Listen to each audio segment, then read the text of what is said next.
Your hand reached out from underneath your sheets, sheltering you from the residual sunlight that beamed into your bedroom and also burned your eyes.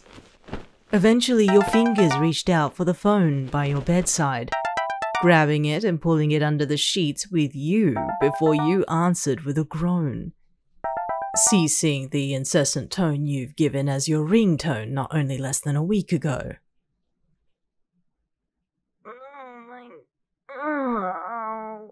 Hello? There was a silence on the other line, just static with the sound of light traffic. You tried to think quickly who this was, but your brain felt like it was about to split into two. What the hell is wrong? Spoke a familiar, irate tone, causing the back of your head to strain from the ting of the phone. Oh, sorry. You apologized, the realization dawning on you while you dug your head into your pillow. Oh, I forgot about today. Oh, I can be up in half an hour. Stay where you are, dumbass. Interrupted Bakugou. I'm coming to you. Oh, no, you don't. Shut up. Oh. You winced in pain while you pulled your ear away from the phone. All of your energy was spent on keeping yourself conscious, but the throb in your head didn't cease. Sorry. Look, I'll come to you. Don't go flying around. Ordered Bakugou, able to hear his voice mere inches away from your phone. Okay. You laid in bed, eyes shut while the sheets were pulled from your face. You didn't realize the phone was still next to you before you fell back into slumber.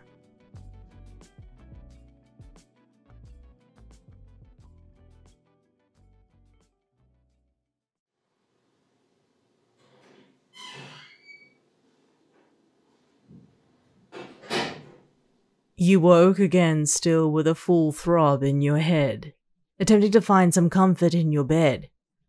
You couldn't tell how long you had been lying there, or how much time had passed since the phone call.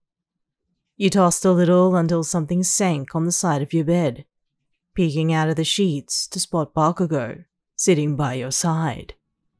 Here. He spoke, handing you a small bowl of soup. You smelt the enticing aroma while you gingerly pushed yourself up on your bed, hugging the bowl that was cooled moments ago before you slowly sipped it. It wasn't long until Bakugou had a glass of water and some aspirin in hand, allowing you to place the bowl on your bedside table to take them. You should have texted me. He reprimanded quietly, his gruff voice sounding harsher than he would have liked. Sorry. I couldn't even get out of bed. You admitted, returning back to the bowl of soup. The warmth filled you to the brim, indulging in Bakugou's cooking even though it was broth. And you really need to fill your fridge. He continued. Feel lucky that I stopped by the convenience store on the way. You turned to Bakugou through heavy eyelids, staring at his face, his eyes looking away from you. In these instances, you would have chuckled at his reaction, but with the heavy throb still present, you only winced from the sharp prick in your temples. If you need me, I'll be outside, remarked Bakugou, lifting himself from the bed. Katsuki? You uttered, causing him to turn his eyes back on you.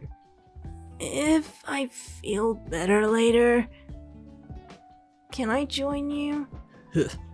I'll carry you out here if you want. He teased with a smirk. Get better faster, lightweight.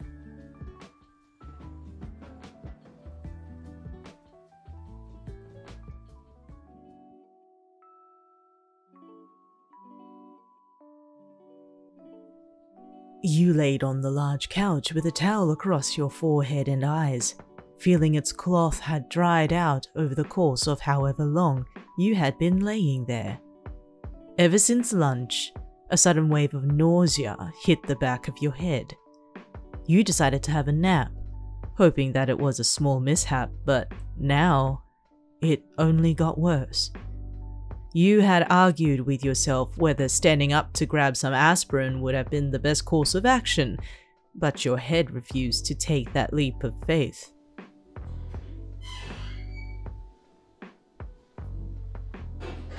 The front door opened, then closed, hearing the sound of shoes being placed by the hallway before heavy footfalls echoed in the apartment.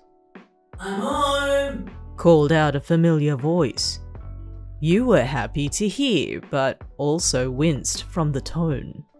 Oh, welcome back, you murmured, lifting your hand from the couch in hopes that Midoriya would see if he couldn't hear you. Midoriya turned his head from the hall into the lounge room, spotting your hand above the back of the couch. He peeked over, spotting your exhausted body laying there, still with arm in the air. You felt the couch dip a little from his presence before his hand reached out to yours, holding onto it gently while his thumb rubbed into your palm. "Are you okay?" he asked quietly.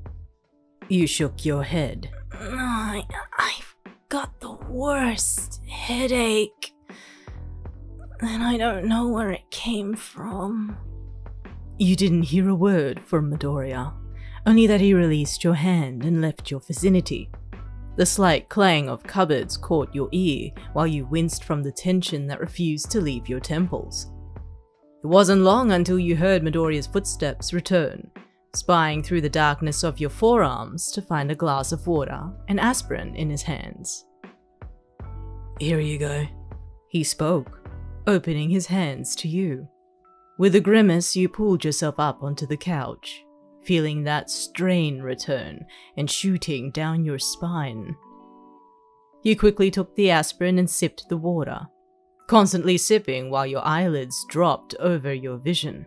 "How long ago did it start?" asked Midoriya. Maybe close to lunch? You questioned, between your gulps of water. It's just been getting worse since. Midoriya eyed the lounge room, roaming around to slowly start shutting any lights from the windows. Soon the lounge drowned in dim darkness, alleviating a bit of the strain from your eyes. Before you noticed Midoriya going around the apartment, darkening the home. "I'll take you to the bedroom," he instructed. "And I'll take over dinner tonight. Okay?" You smiled weakly up at Midoriya, nodding in agreement before you felt his arm slip under you to carry. He jerked a little too quickly, causing you to wince from the sudden movement. Sorry," he apologized. You only hummed in reply, while your head laid against his neck, feeling your body carry effortlessly towards the bedroom, with a slight sway. Thank you, Izuku. You spoke weakly, feeling the warmth from his neck radiate onto your skin. "What are fiancés for?" he quipped, before he gently placed you in the darkened room, finally able to rest your head on soft pillows.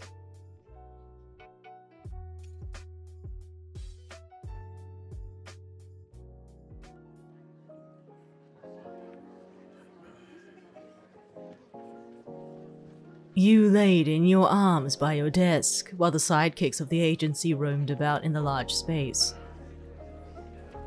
Every other day you wouldn't mind the ambiance of the workplace, but now it was incessant and grating noise. It only knocked against your skull. You groaned in the dark, drifting in and out of sleep, waking to feel that strain against your temples. Love? Spoke Todoroki, feeling his hand upon your shoulder. Are you okay? Todoroki found you unmoving and unresponsive in your shoulders. You refused to lift your head, deciding to stay in the darkness of your arms against the desk. What's wrong? He continued. What can I do? Aspirin. You spoke softly, your breath heaving from the pain. And water. You felt his hand leave your shoulder, unsure whether he was still standing by your side or not. Still, the sounds of the office didn't help your situation until you felt another hand on the square of your back, rubbing it in circles. Love? I'm going to carry you into one of the suites upstairs, informed Todoroki. You groaned, hoping he could understand the protest in your voice. But nevertheless, in old Todoroki fashion, he didn't take the hint. You felt your body pull up from the desk before his arm swept you off your feet. With your head heavy, you leaned into his neck, shutting your eyes from the flood of light everywhere. You tried to envision Todoroki's route to the suites, knowing he had to cross through the large office floor, into the halls, and take an elevator ride up. Every once in a while you felt nauseous from the movements and the voices greeting Todoroki where he walked. You nestled your face into his neck, hoping the dark would ease the queasiness.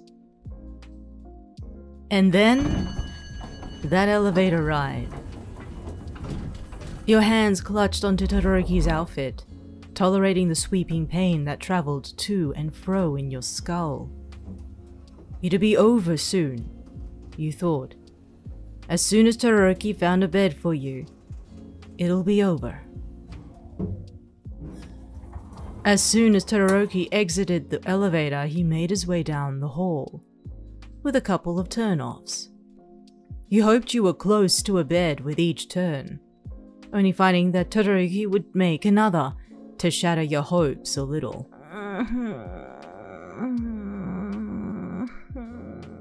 We're almost there, he spoke, his somber and gentle voice calming the tension a little.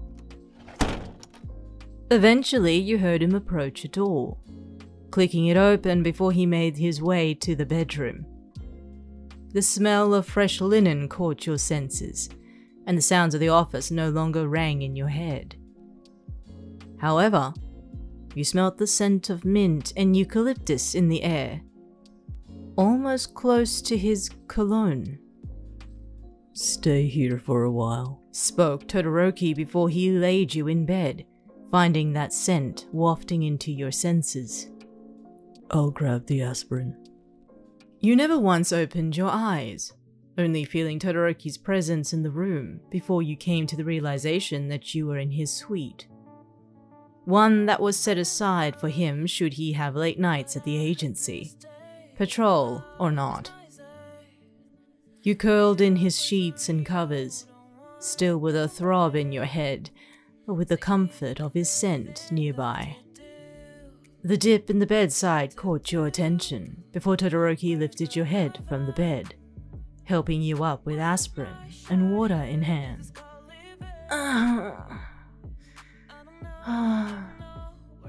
Thank you, Shouto. You spoke after taking the medication. Stay here for as long as you need, spoke Todoroki before he kissed you atop your head, his lips tender against your skin. I'll come back for you at the end of the day.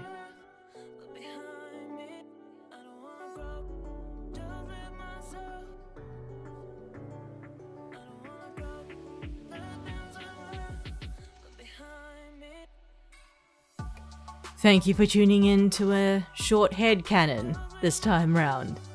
If you like what I do or would prefer to hear just, well, I guess fall asleep to the sound of my voice, please hit that like button, ring that bell, and subscribe to my channel. I've been in a bit of a rut as of late, and I think maybe you may be hearing this from a few videos anyhow, but I'm going to be taking it easy. Maybe changing to a different few AUs, maybe changing to a different fandom, just to break away from a few things. I will not keep all of you hanging. Thank you for visiting. I hope to hear from you soon. Next we meet.